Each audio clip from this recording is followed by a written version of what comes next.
Sayyidina Bilal bin Rabah di saat setelah Rasulullah meninggal, beliau menghadap kepada Sayyidina Abu Bakar As-Siddiq dan berkata, wahai khalifah, aku minta izin. Minta izin apa? Tolong izinkan aku untuk tidak adzan lagi.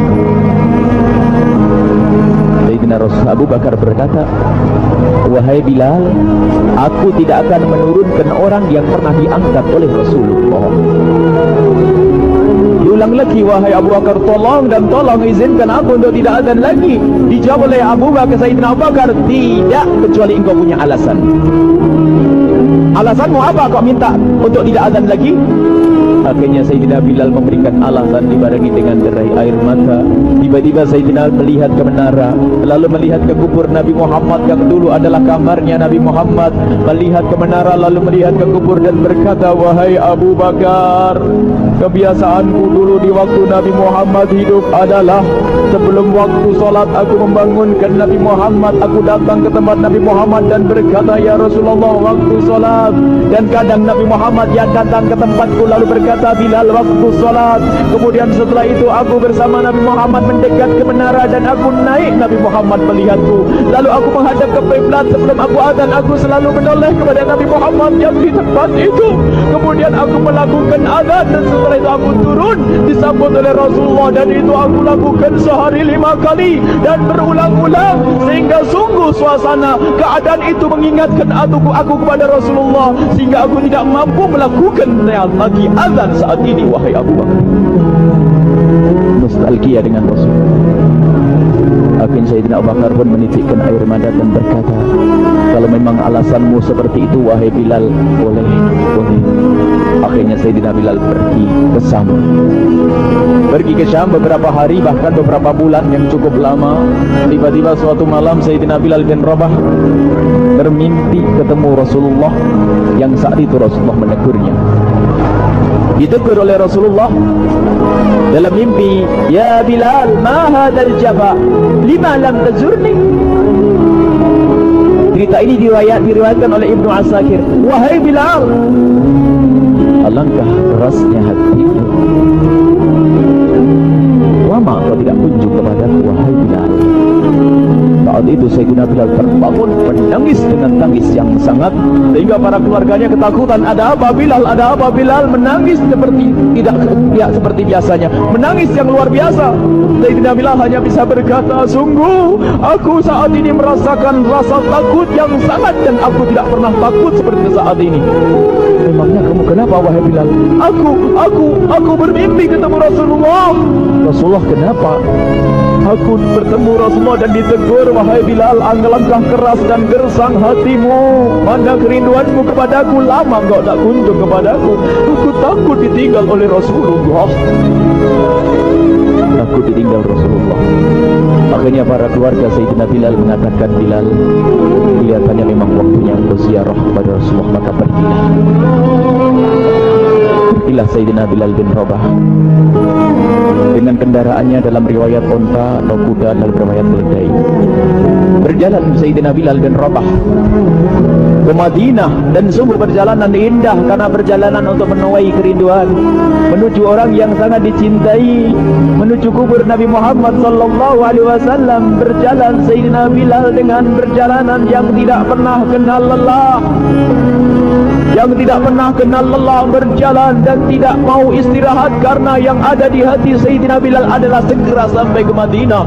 Berjalan dan berjalan hingga di saat Sayyidina Bilal sudah mulai memasuki kota Madinah, maka terlihatlah bukit-bukit. Maka di saat itu air mata sudah mulai mengucur. Sayyidina Bilal sadar bahwasanya bukit-bukit itu adalah bukit yang pernah disaksikan oleh Sayyidina Bilal bersama Rasulullah. Mulai menangis Sayyidina Bilal, berjalan dengan derai air mata. Dan di saat Sayyidina Bilal memasuki kota Madinah, sungguh tangis semakin keras, tangis Sayyidina Bilal semakin kuat. Sayyidina Bilal tidak melihat pojok kota kecuali terlihat Rasulullah, tidak melihat bangunan kecuali terlihat Rasulullah, tidak melihat hamparan kecuali terlihat Rasulullah, karena kenangan indah bersama Rasulullah benar-benar membekas di hati Sayyidina Bilal bin Rabah, sehingga tangis dan tangis semuanya yang ada di Madinah mengingatkan Rasulullah. berjalan Sayyidina Bilal bin Rabah menuju kubur Nabi Muhammad sallallahu alaihi wasallam. Hadirkan diri anda bersama Sayyidina Bilal saat ini. Sayyidina Bilal menuju kubur Nabi Muhammad, dan setelah itu Sayyidina Bilal berduduk dan mengucapkan salam. Akan tetapi salamnya orang yang sudah kehabisan suara, karena suara Sayyidina Bilal sudah dihabiskan kerinduannya sepanjang perjalanan. Sayyidina Bilal hanya bisa mengucapkan dengan suara lirih parau dan berkata, Assalamualaikum ya Rasulullah, Assalamualaikum ya Habibullah, Assalamualaikum ya Nabi Allah. Sayyidina Bilal terduduk di hadapan kubur Nabi Muhammad sallallahu alaihi wasallam dengan derai air mata. Dan tiba-tiba di saat itu ada yang menepuk kepala Sayyidina Bilal bin Rabah. Bilal. Sayyidina Bilal bin Rabah menoleh. Ternyata yang dilihat adalah Sayyidina Abu Bakar As-Siddiq dengan Sayyidina Umar bin Khattab. Lalu Sayyidina Bilal berdiri dan ditegur oleh Khalifah Abu Bakar, wahai Bilal, engkau menangis dan tangismu tidak seperti biasa. Lalu Sayyidina Bilal berkata, wahai Khalifah, sungguh aku saat ini merasakan takut yang sangat. Takut apa Bilal? Aku merasakan takut. Takut apa?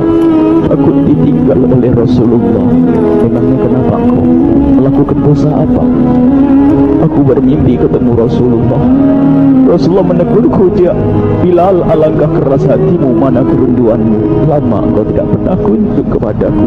Ini kalimat yang aku rasakan, kalimat yang kau fahami dalam mimpi itu. Sungguh aku takut ditinggal oleh Rasulullah. Kemudian Sayyidina Abu Bakar menghibur, wahai Bilal, ketahuilah, air mata yang pernah menangis karena rindu kepada Rasulullah tidak akan ditinggal oleh Rasulullah, dan engkau adalah orang yang tidak pernah ditinggal oleh Rasulullah. Benarkah begitu wahai Bakar? Iya, engkau adalah orang yang tidak akan ditinggal oleh Rasulullah. Maka bergembiralah Sayyidina Bilal bin Rabah dan merangkul Sayyidina Abu Bakar As-Siddiq, dan redalah air mata itu. Kemudian setelah air mata reda, ngobrol. Tiba-tiba Sayyidina Abu Bakar berkata, Bilal, mumpung kamu di Madinah, bagaimana kalau kamu azan lagi? Tiba-tiba Sayyidina Bilal di saat mendapatkan tawaran azan itu, Sayyidina Bilal menoleh ke menara, lalu melihat ke kubur Nabi Muhammad. Air mata yang sudah terhenti itu mulai berderai lagi. Melihat ke menara dan melihat ke kubur, lalu menggelengkan kepala. Tidak wahai Abu Bakar, tidak wahai Umar, aku belum kuat untuk azan. Kenangan dengan Nabi Muhammad. Kemudian tidak lama kemudian ada anak-anak kecil. Dua anak kecil datang kepada Sayyidina Bilal bin Rabah membonceng tangan kanan Sayyidina Bilal. Yang satu di tangan kiri Sayyidina Bilal dan berkata, hai tukang azan kakekku. Terkaget Sayyidina Bilal lalu menoleh. Ternyata di kanannya Sayyidina Hasan dan di kirinya Sayyidina Husain. Sayyidina Bilal betul-betul kaget dan mengangkat tangan. Ya Allah, terima kasih. Aku rindu kepada kekasihmu Nabi Muhammad, dan telah kau kirim kepadaku orang yang sangat dikasihi oleh kekasihmu Nabi Muhammad. Kemudian Sayyidina Bilal menghadap kepada Sayyidina Hasan, dan Sayyidina Hasan diberdirikan, Sayyidina Husain diberdirikan. Lalu Sayyidina Bilal melihat wajah Sayyidina Hasan, kemudian melihat kaki Sayyidina Husain, berpindah kepada wajah Sayyidina Hasan, menoleh lagi ke kaki Sayyidina Husain, karena ketahuilah wajah Sayyidina Hasan sangat mirip dengan Rasulullah dan kaki Sayyidina Husain sangat mirip dengan Rasulullah, sehingga Sayyidina Bilal menoleh ke wajah yang sangat mirip dengan Rasulullah, menoleh kepada kaki yang sangat mirip dengan Rasulullah, sehingga setelah itu dipeluklah dua anak kecil ini. Dua anak kecil ini dipeluk oleh Sayyidina Bilal bin Rabah dengan derai air mata dan berkata, ya Rasulullah, sungguh bau keringatmu aku temukan di cucumu ya Rasulullah. Sampai keringat mengingatkan Rasulullah. Luar biasa. Itulah makna kecintaan kepada Rasulullah. Tiba-tiba tidak lama kemudian Sayyidina Hasan dan Husain kok ngomong, Bilal, aku kangen pengen dengar suara azanmu. Gimana kalau kamu azan? Anak kecil. Sayyidina Bilal bingung, menoleh ke wajah Sayyidina Abu Bakar dan menoleh ke wajah Sayyidina Umar. Akhirnya Sayyidina Umar dan Sayyidina Abu Bakar mengatakan, lakukan, lihat hubungan baik antara sahabat Nabi dengan cucu Rasulullah. Biarpun anak kecil, akan tapi dihargai oleh Sayyidina Abu Bakar dan Sayyidina Umar. Lakukan. Kemudian Sayyidina Bilal menoleh, wahai Hasan dan Husain, sebelum engkau meminta khalifah dan wakilnya meminta aku untuk azan, tapi aku tolak. Tapi karena yang meminta saat ini adalah dirimu, wahai Hasan dan Husain cucu Rasulullah, aku tidak berani menolak sebab aku takut jika aku menolak permintaanmu saat ini, aku takut nanti ditolak untuk azan di depan Rasulullah di surga nanti. InsyaAllah hubungkan dengan Rasulullah hingga ditentukanlah waktu azannya Sayyidina Bilal bin Rabah. Waktu sudah ditentukan, beberapa orang sudah pada datang menunggu. Kapan Bilal mulai azan? Kapan Bilal mulai azan? Datanglah waktu, dalam riwayat waktu sahur, waktu subuh. Orang pada nunggu mana Bilal. Tiba-tiba ada orang yang berdiri di saat sudah masuk waktu sholat. Ada orang berdiri, orangnya memang hitam tetapi memancar dari kehitamannya ini penuh kecintaan kepada Rasulullah. Orang pada melihat Sayyidina Bilal yang berdiri di tempat yang biasanya dulu berdiri Sayyidina Bilal bin Rabah.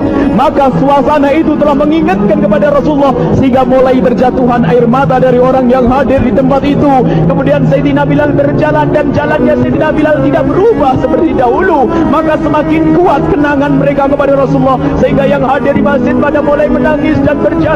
Sayyidina Bilal memecah barisan kemudian menuju ke menara, dan di saat naik menara mereka semakin kuat bahwasanya seperti inilah yang pernah disaksikan dulu bersama Rasulullah. Sayyidina Bilal di atas rupanya, di atas Sayyidina Bilal dengan derai air mata lalu melihat ke tempat yang biasanya Rasulullah ada di tempat itu. Sayyidina Bilal hanya bisa menutup air mata, menutup matanya dan mengurus membasuh air matanya. Di situ dulu aku pernah melihat Rasulullah.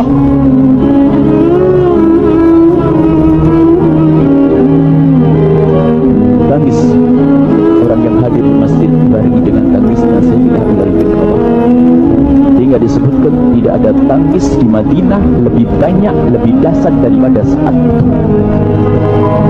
Akhirnya Sayyidina Bilal memulai azannya. Allahu Akbar, Allahu Akbar. Suara ini terdengar di mana-mana, dan sungguh berbarengan dengan suaranya Bilal ini serempak orang yang ada di situ terdengar suara dari jamaah, suara tangis yang bagus. Sayyidina Bilal pun melanjutkan azannya. Allahu Akbar, Allahu Akbar. Para jamaah sambil menjawab azan Sayyidina Bilal tangis semakin kuat. Bahkan ada di antara mereka yang berjatuhan pingsan. Apa yang menjadikan mereka menangis? Apa yang menjadikan mereka seperti itu? Ingat Nabi Muhammad SAW. Karena semua yang terjadi di saat itu mengingatkan kenangannya kepada Rasulullah. Sehingga orang yang di luar masjid pun, ibu-ibu yang belum sempat datang mendengar suaranya Sayyidina Bilal bin Rabah, bergegas menuju masjid lalu berkata, apakah Rasulullah dibangkitkan lagi? Karena kalau dulu di saat mendengar suara Bilal pasti ada Rasulullah. Jadi di saat mendengar suara Bilal yang sudah lama hilang, seolah-olah Rasulullah hadir kembali, sehingga mereka bertanya, apakah Rasulullah dibangkitkan lagi? Dijawab oleh orang-orang yang ada di situ, tidak, itu suaranya Bilal. Kemudian orang itu sambil menundukkan kepala, oh, suaranya Bilal.